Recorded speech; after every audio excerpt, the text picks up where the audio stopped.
Here is a question. Read it carefully and think about the answer.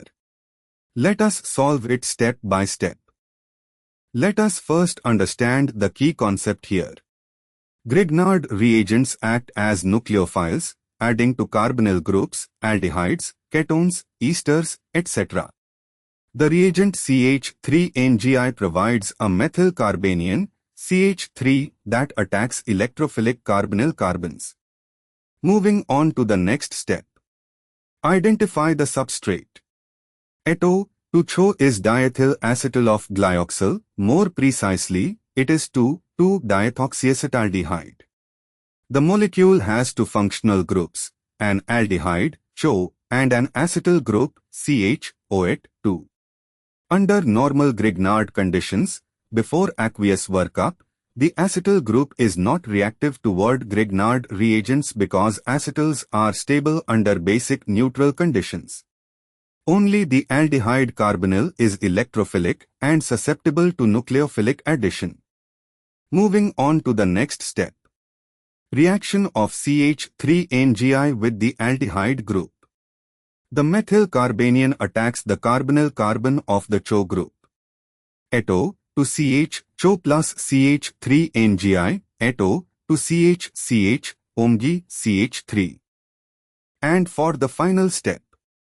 Aqueous workup, H3O+.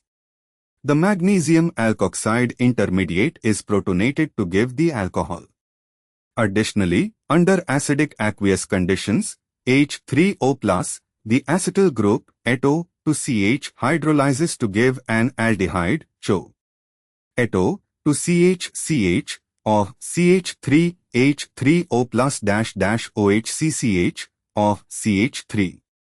This gives CH3CH of ChO, which is lactaldehyde, to hydroxypropanol. Match two options. CH3CH of ChO corresponds exactly to option B. Why other options fail? Option A, CH3 co-ChO methylglyoxyl. This would require oxidation, not addition. Option C, CH3 co-CH2O. This implies a different connectivity and oxidation state not consistent with Grignard addition followed by acetyl hydrolysis. Option D, CH3CH or CH2O 1,2-propanadiol. This would require reduction of the aldehyde after acetyl hydrolysis, which does not occur under these conditions.